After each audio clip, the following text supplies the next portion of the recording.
Hoje a gente vai mergulhar de cabeça numa ideia que, para mim, é uma das mais poderosas da psicologia, a tal da criança interior.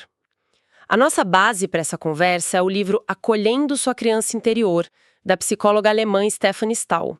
A premissa central é, assim, fascinante. Como as experiências lá da infância, muitas que a gente nem lembra, continuam no comando de tudo, das nossas emoções, dos nossos relacionamentos, hoje. Uhum. A autora chega a dizer que, 80, 90% do que a gente faz é ditado pelo inconsciente. E a criança interior é a grande estrela dessa história. A ideia aqui é entender como essa força invisível opera e, claro, o que a gente pode fazer a respeito. Exatamente. E o legal desse livro é que ele pega umas ideias assim bem complexas da psicologia e traduz pra gente de um jeito muito prático, sabe? Então, nosso plano aqui é pensar os conceitos mais importantes, focando naquelas metáforas da criança sombra e da criança sol. Vamos tentar entender como essas duas partes da nossa personalidade se formam e como elas podem ser a raiz de tantos conflitos, daqueles padrões que se repetem, né? Aquela sensação de estar num looping. Isso. A ideia é transformar esses conceitos em ferramentas de autoconhecimento para o dia a dia mesmo. Perfeito! Então vamos começar pelo mais básico. O que é exatamente essa tal de criança interior? É claro que não é uma criança literal morando dentro da gente. De forma alguma. O livro descreve como uma metáfora para a soma de todas as nossas impressões da infância. As boas, as ruins, tudo que ficou gravado lá no nosso cérebro. E para mostrar como isso funciona, a autora usa um exemplo que eu achei genial de tom cotidiano. O casal Miguel e Selma. A briga deles começa por algo ridículo. Um refrigerante. Parece ridículo, né? Mas é o gatilho perfeito. Na história, o Miguel simplesmente explode. Uma fúria total desproporcional, porque a esposa, a Selma, esqueceu de comprar o refrigerante preferido dele. Para ele, é o fim do mundo. É o fim do mundo. Para ele, naquele momento, é uma ofensa pessoal gigantesca. Para ela, é só um refrigerante. Mas a análise do livro é o X da questão. A raiva do Miguel não tem nada a ver com a bebida. É a criança interior dele que está no comando. Se sentindo desrespeitada. Exato. Se sentindo invisível, desrespeitada. Ele está revivendo, sem saber, a dor de quando a mãe dele ignorava os desejos dele na infância. Ele se sentia sem importância. A emoção é a mesma. E o mais incrível é que a reação dela também não é de uma adulta, né? O livro mostra que a Selma teve pais super críticos que faziam ela se sentir sempre inadequada. Então, quando o Miguel explode, a criança interior dela é que é ativada. Uhum. Ela não vê um marido estressado, ela sente o peso da crítica. Ela se encolhe, se sente pequena, insignificante, igualzinho quando era criança. Tem uma frase no livro que é matadora. Qual? Ela diz que, em muitas discussões, não são dois adultos resolvendo um conflito, mas duas crianças interiores se estapeando. Nossa, é muito visual isso. É. E esse é o ponto. O passado não está só influenciando, ele está sendo ativamente revivido. O cérebro do Miguel não diferencia o refrigerante da negligência da mãe. É um verdadeiro sequestro emocional, onde a parte racional, o adulto, perde o controle para essas reações automáticas antigas da criança ferida. É por isso que depois da briga a gente fica pensando: nossa, por que eu reagi daquele jeito? Não faz sentido. Não faz. Porque não era o adulto no comando. Isso me leva direto para a principal ferramenta que o livro propõe para a gente entender essa dinâmica. A divisão da criança interior em duas figuras: a criança sombra e a criança sol. Vamos começar pela parte mais complicada, que geralmente está no controle nessas horas. A criança sombra. O que ela é? A criança sombra é, essencialmente, o nosso depósito de feridas emocionais da infância. Ela guarda as nossas crenças negativas mais profundas, sabe? Aquelas convicções muitas vezes inconscientes como eu não sou bom o suficiente, não mereço ser amado, ou tenho algo de errado. E os sentimentos que vêm com isso? E todos os sentimentos dolorosos que vêm junto. Medo, tristeza, vergonha, raiva. De forma bem direta, a metáfora para a parte ferida da nossa autoestima. O que me chama a atenção é a palavra ferida. Não é que a pessoa seja insegura, mas que uma parte dela foi ferida. Isso muda tudo, né? Muda completamente a perspectiva. Deixa de ser um traço de personalidade e vira uma lesão que pode ser cuidada. Exato. E em contrapartida a essa parte ferida, a gente tem a criança sol. E o que seria a criança sol? A criança sol é tudo aquilo que é espontâneo, vibrante e autêntico na gente. Ela representa as experiências positivas, a parte da nossa autoestima que ficou intacta. É onde mora a nossa alegria de viver, a curiosidade, a criatividade. Quando a gente se sente leve e confiante, é a criança sol brilhando. E qual o objetivo do trabalho, então? Eliminar a sombra? Não, de jeito nenhum. O objetivo não é eliminar a criança sombra, porque as feridas fazem parte da nossa história. A ideia é acolher, entender, consolar essa criança. E quando a gente faz isso, ela para de gritar por atenção. E aí ela abre espaço para a criança sol aparecer mais. E essa ideia de consolar a criança sombra me leva à pergunta: como ela se machucou, para começo de conversa?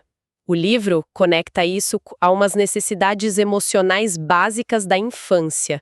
É a origem de tudo, né? Sim, a autora se baseia no trabalho do pesquisador Klaus Grave e destaca 4 necessidades psicológicas que são fundamentais. A primeira é a necessidade de conexão.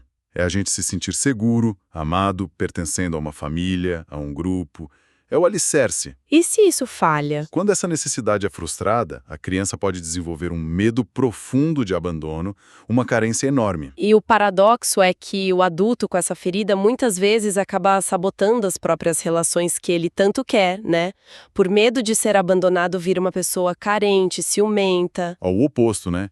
Tão desconfiada que não deixa ninguém se aproximar. A busca por conexão acaba afastando as pessoas. É irônico. Qual a segunda? A segunda é a necessidade de autonomia e controle. É o desejo da criança de explorar, de ter um senso de agência, de sentir que ela consegue influenciar o mundo.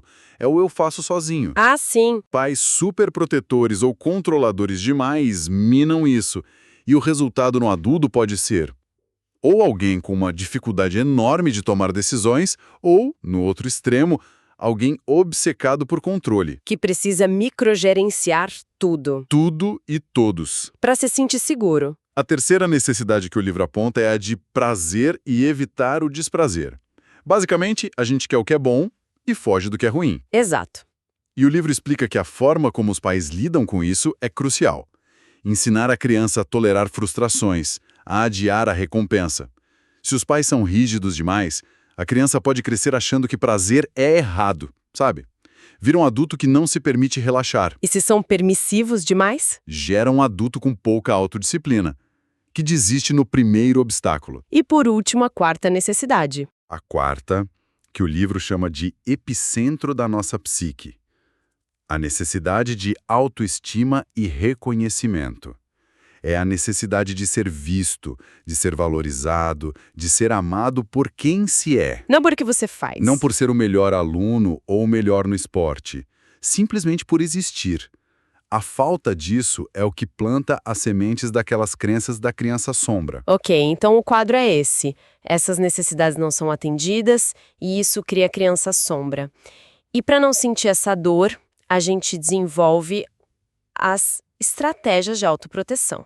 O que são elas? Elas são mecanismos de defesa. São comportamentos que a gente cria de forma inconsciente para nos proteger da dor da criança sombra.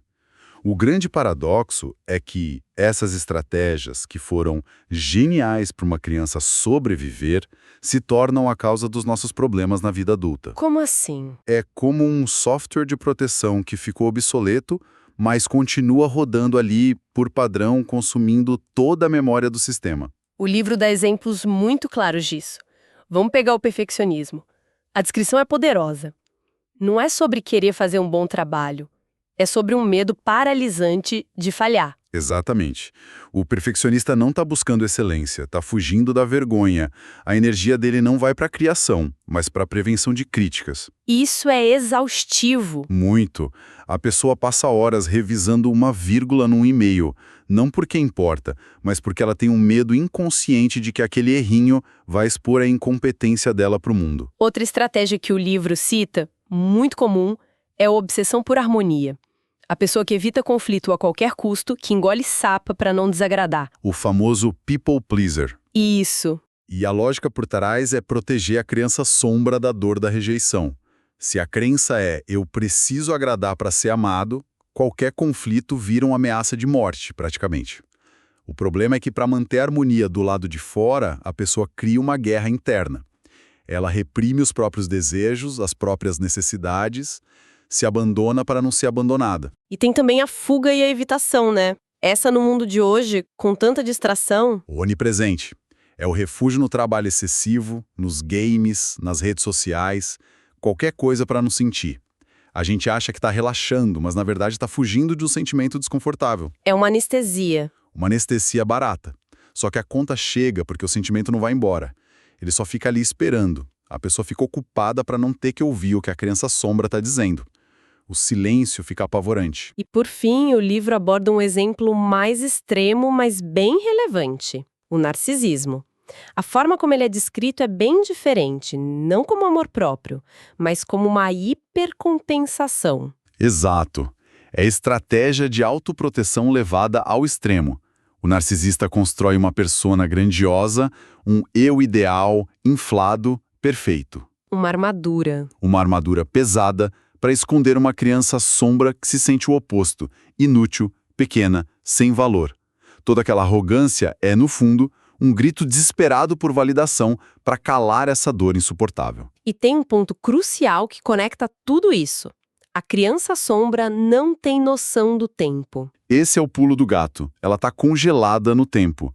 Ela reage a uma crítica do chefe hoje com o mesmo pavor que sentia da crítica do pai aos 5 anos. Mesmo que o adulto de hoje tenha muito mais recursos, né? Muito mais amigos, autonomia, capacidade de se defender. Mas quando o gatilho emocional dispara, é a criança de 5 anos que assume o controle, usando as únicas estratégias que ela conhecia para sobreviver.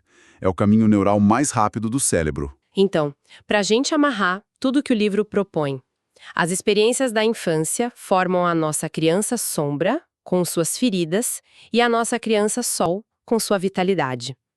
Para nos defendermos da dor da sombra, a gente cria essas estratégias de proteção, como o perfeccionismo. E são essas mesmas estratégias que hoje criam nossos maiores problemas.